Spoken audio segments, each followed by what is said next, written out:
Saya orang Jawa dan saya suka pewayangan. Apakah wayang dilarang? Bagaimana taubat profesi dalang? Ya. Tentu saja saya sudah pernah bilang teman-teman sekalian, tanpa mengurangi penghormatan terhadap tradisi dan budaya semua suku. Di Indonesia suku Bugis, suku Makassar, suku Jawa, semua ini kita tidak akan berbicara dalam ceramah seperti ini bukan menjatuhkan sama sekali. Tapi kita sudah harus tahu dan sadar kalau kita Muslim, dan Muslim ini dipandu oleh agama. Makanya saya bilang caranya adalah harusnya Islam dijadikan tradisi dan budaya. Jangan kita balik, jangan budaya diislamkan, susah. Mengislamkan budaya ini repot karena budaya banyak sekali, gitu kan. Standar yang mana yang harus dipegangi? Berarti nanti akan ada ciri khasnya sendiri. Di Indonesia ada Islamnya sendiri, di Amerika ada sendiri Islamnya. Jadi ini jadi masalah. Padahal sebenarnya Allah tidak menginginkan itu. Allah sebagai pencinta menginginkan kita punya standarisasi. Jadi Allah alam yang saya tahu lebih baik yang seperti ini. Kalau memang itu peninggalan nenek moyang kita, mungkin kita bisa kenang dulu. Oh ini tradisinya orang dulu seperti ini. Tapi kan bukan berarti harus itu dilakukan sementara dalam Islam dilarang. Kita sudah Muslim, harusnya kita tinggalkan. Kalau masalah taubat, ya taubat nasuha kepada Allah sementara dengan 3 syarat yang sudah kita tahu. Meninggalkan dosa itu seketika, menyesal dan janji sama Allah tidak mengulanginya. Dan kalau dia punya, maka lebih baik dimusnahkan ya. Dan berarti kata ini lebih baik dihilangkan ya. Saya merasa mungkin memang perlu kita pertemukan juga hal-hal seperti ini dengan ilmu pengetahuan lah sekarang. Artinya bukan kita mau menghapus 100% masalah kebiasaan dan tradisi, tapi kalau tidak cocok dengan agama, wajar kalau kita tinggalkan. Atau mungkin ada teknologi canggih yang lebih baik. Seperti orang sekarang sudah biasa tampil di panggung, bercerita, gitu kan. Maka dengan wayang-wayang ini sebenarnya sudah bisa tergantikan dengan manusia yang sudah jelas-jelas nyata gitu. Ya, saya yakin juga kalau generasi sekarang ini lebih cenderung untuk meninggalkan itu kan, sudah merasa ini sudah zaman dulu gitu. Nah, ini mungkin bisa kita tangkap secara rasional untuk meninggalkannya dengan cara gitu juga. Jadi memahami poin tadi. Ane kata cerita teng Indonesia itu ngoten niku, ana wali kata Sunan Ampel, ya ana wali kata Sunan Kalijogo. Semanjane wong bulet-bulet. Sampai akhirnya kudu gawe wayang, gawe gong. Ya kan masyhur itu. Kalijogo saking kene dakwah teng daerah Pajang, daerah mriki lah, mulai Pajang daerah mriki. Ya Sragen apa dugi mriki. Sampai gawe wayang tengul wayang wong. Sunan Giri gak trimo iku haram gawe patung. Wong nak gawe patung ku sok ben dikon ngekeki nyawa. Sunan Kalijogo ora pati tau ngaji mantan preman dadi wali. Ngaji faslun ya gak pati tau ngaji. Walhasil akhirnya di tengah-tengah Mbak Sunan Kudus yang luwih alim luwih seni ya ngene ae. Wayang itu dipeokno wae terus dadi wayang kulit. Perkarane nak wayang tengul iku patung. Tapi nak trepes kulit itu ora kena dikeki nyawa wis banyak kabeh. Wali kula nate sowan teng kiai niku kiai alim dikeki hadiah mebel lemari saka Jepara. Niku gambare iku manuk bangun. Wapi, wos wapi tenan ukirane manuk tapi gulune iku protok. Perkara ini pas teko langsung diketok mbek kiai. Pas gulune tok ya sithik nek diketok. Lah takok ya kok diketok ya. Mergo ben ra urip. Nek ra diketok kan nek ra diketok kan asumsine kan kono ngekeki nyawa kan nek diketok ini kan gak iso. Lah ngetok kok sithik wis mati. Mereka nak dibuat kabeh ukirane elek. Paham nggih? Nak dibuat kabeh yo dene yo kepen di lemari larang dadi mau digraji ngangge graji besi cilik. Butuhe wis apa? Lah kok sithik, Mbah? Wong sithik wis mati. Wah, curang ya. Ya kok wayang kulit itu es banyak. Banyak itu urip ta mati. Mati. Nak dengul lah ijek. Wayang wong itu lah ijek. Fisik. Jadi mulai dhisik ku ya so fikih ku ya setiap kali. Dadi ya mulane kula niku pinter ngakali fikih dhisik ya sono. Wali songo ya saged ngrekayasa sapa? Ngrekayasa apa? Fikih. Ini macam ngoten iku wong. Dadi wong kudu iso ngaji. Mulane kula suwun ki sampean kudu ya pinter ngaji. Hukum niku macam-macam. Sementing barang maksiat tetap maksiat ila yaumil kiamat. Cuma nek ana wong proses nobatno umate Kanjeng Nabi dengan berbagai metode, kowe kok aja kecangkeman. Masyhur itu ada sahabat yang masih punya adat nyolong. Pamit Nabi, ya Rasulullah sama wa Islam, tapi jenengan aja nglarang kula nyolong. Dari Nabi sementing salat sing sregep. Bareng Nabi wong iku miri, ada sahabat yang protes, ya Rasulullah kenapa engkau enggak tegas melarang dia nyolong, melarang dia nyolong. Dari Nabi, dawe sayan hakul. Engkau anggar sering sholat, tak suwe-suwe gak nyolong dia. Ya karena orang itu bertahap, semua kebaikan itu bertahap. Tapi Nabi gak pernah mengatakan nyolong itu halal. Mau tidak melarang saat itu. Beda loh yang mengatakan halal sama mau tidak melarang saat itu. Jadi beda. Ana wong Islam pamit Nabi boten zakat, Nabi dia mental. Ya sebenarnya kowe Islam. Ketika Nabi diprotes, kenapa engkau tidak menyuruh dia zakat? Nanti kalau Islamnya sudah benar akan zakat sendiri. Jadi yang haram tetap haram ila yaumil kiamat. Cuma orang mendesak kowe kecangkeman muramuni. Paham ya? Lagi kadang sekarang tuh terlalu ekstrim, semua redaksi itu terlalu ekstrim. Makanya masyhur itu Rasulullah itu figur yang luar biasa. Ketika ada orang Arabi sholat, dia omong-omongan. Dia omongan mbek kancane. Jadi pas sholat Nabi dia kenalan sama tiang putih. Oh kalau tiang mriki udah santai. Omong-omongan. Oh kabeh sahabat centak bar sholat, wis sholat omongan rasa ini. Tapi Nabi itu pinter. Setelah sahabat ramai itu ada, ini ya Rasulullah sholat kok omong-omongan. Si Arabi tadi digandeng be Nabi. Nabi oleh ngendikan lucu, santai. Ya Arabi, inna hadhi sholat munajatun. Ya sholat itu pancen ngomong-ngomongan, tapi ngomongnya be pengiran ae. Ya ngomongnya be pengiran ae. Because sholat itu munajah ma Allah. Ya ngomong-ngomongan tapi be pengiran. Nak omongan be manusia ora usah. La yasuhufiyya kalamun adamiyun. Berhubung sholat itu ngomongin mbek pengeran, ora pantes, ora layak digomongan mbek bani. Ini jare wong Arabi tadi. Fa wa ma wajadtu mualliman ahsana min Rasulillah sallallahu alaihi wasallam. Fa wa ma ghadibani wala naharoni walan taharoni. Demi Allah, beliau tidak menyentak saya, tidak memaki-maki saya. Beliau hanya ngendikan inna hadhi sholat munajatun la yasuhufiyya kalamun adamiyun. Jadi Nabi ya enak wae kan. Iya kemudian sholat itu ngomong-ngomongan, tapi ngomongnya mbek pengiran. Yo, jadi rasa ngomong kabeh. Rasa. Bal ini sholat tempat Nabi ya. Mbok mate kok sedek keren, padahal Nabi ini ngoten. Ora ora. Niku jenenge evolusi. Dadi Nabi ini bijak kena umate wis rapati apa? Ya mergo kurang ilmu, rata-rata ora bijak kurang apa? Kerengnya didisikno.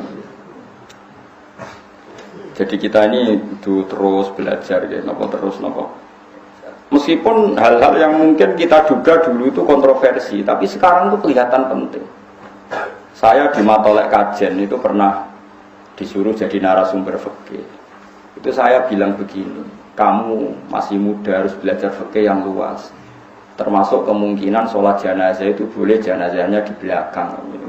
Meskipun itu aneh dan tidak perlu kamu lakukan karena kamu dianggap aneh.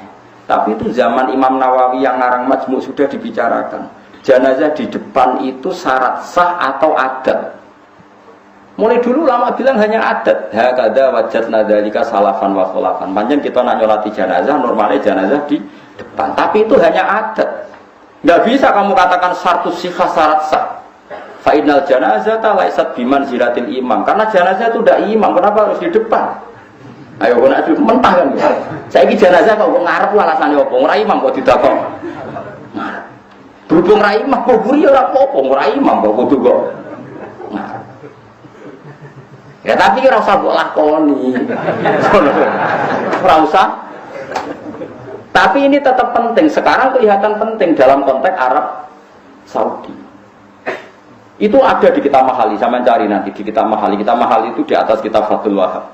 Biasanya kalau dalam pondok itu kan kastanya kan Fathul Qorib, Fathul Mu'in, Fathul Wahab terus Mahali. Saya termasuk pengajar kitab Mahali. Jadi kan bantah aku ya iso ukur ilmumu. Misalnya kene takrib aku wis ning Mahali. Iku ora urusan sombong, nek bantah ukur dhewe mau ke takrib, Fathul Mu'in, Fathul Wahab, Mahali. Kena bantah ya ukur maksudnya. Ukur bar liwati mau.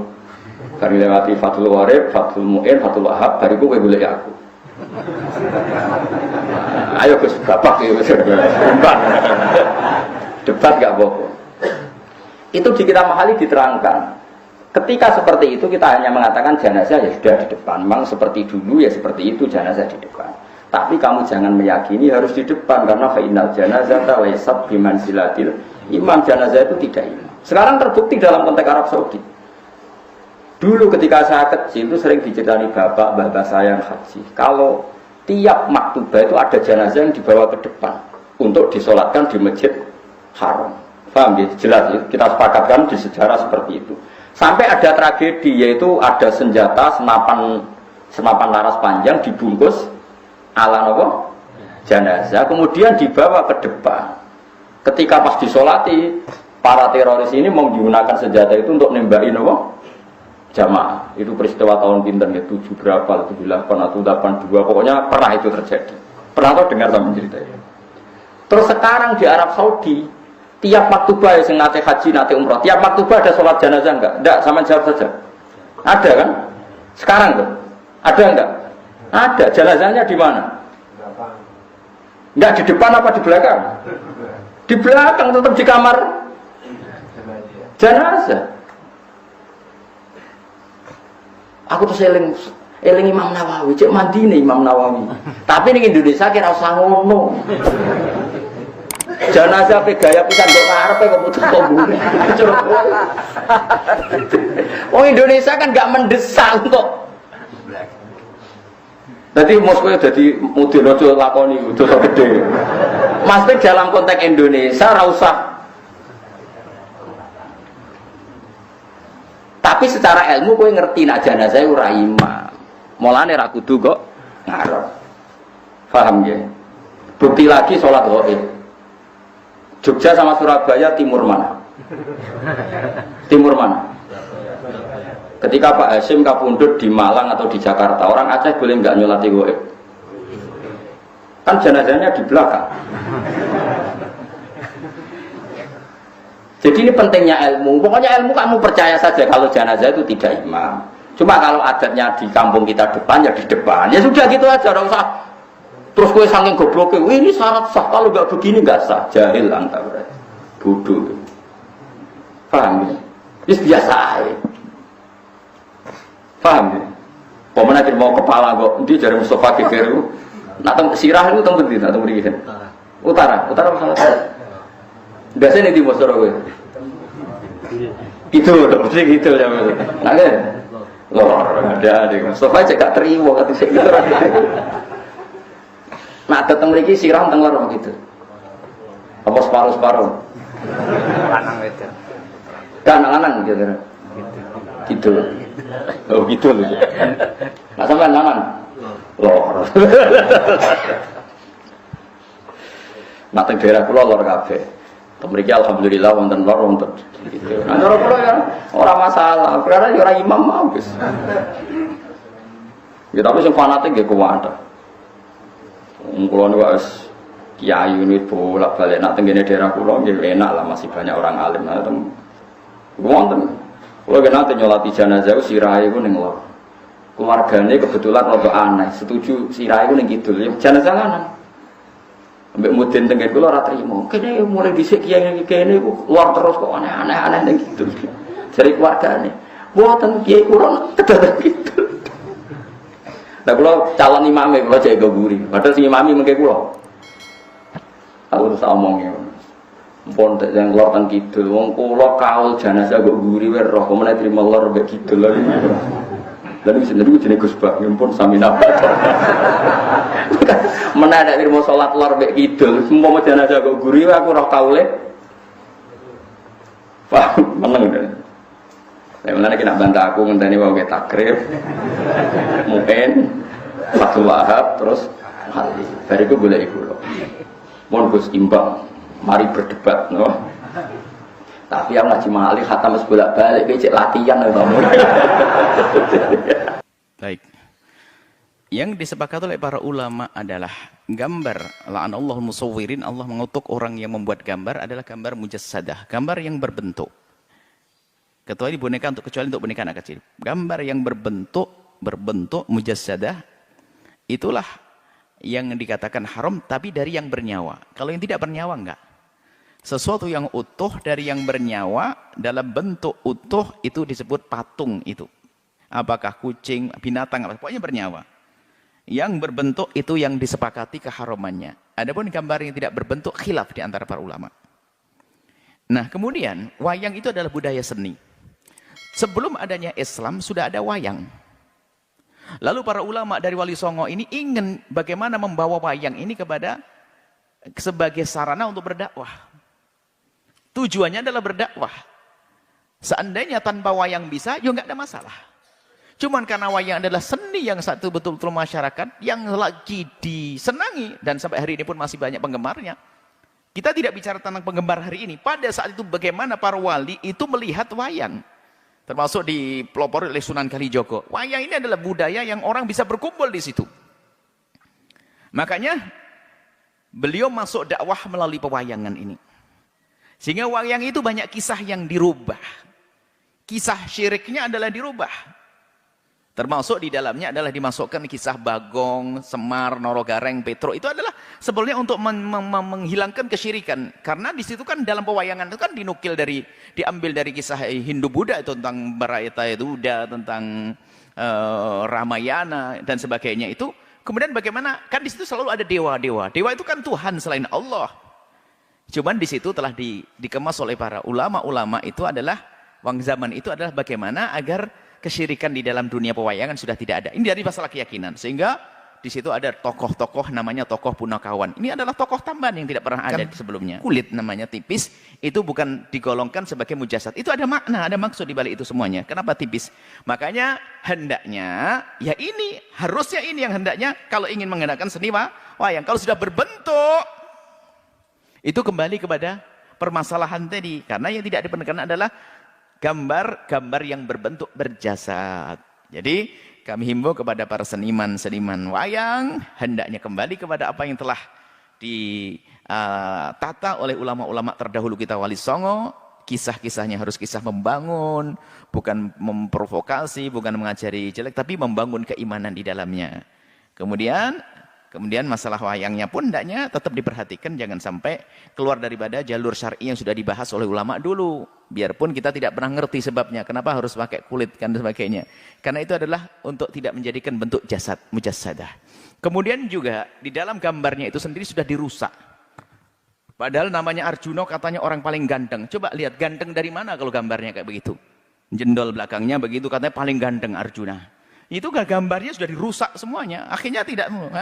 Lihat hidungnya Petro hidungnya panjang ke depannya.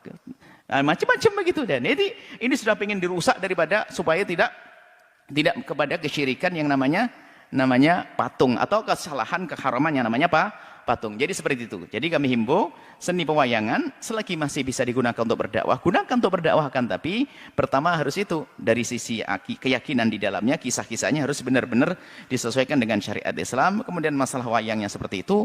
Kemudian daripada pelengkap-pelengkapnya karawitan adalah seni musik adalah. Kemudian yang lain misalnya sinden dan sebagainya hendaknya diperhatikan. Supaya jangan sampai di situ ada orang buka aurat dan sebagainya. Kalau memang budaya ini masih sangat digemari di sebagian masyarakat untuk kita bawa kepada Islam. Ini kepada prinsip dakwah sebetulnya.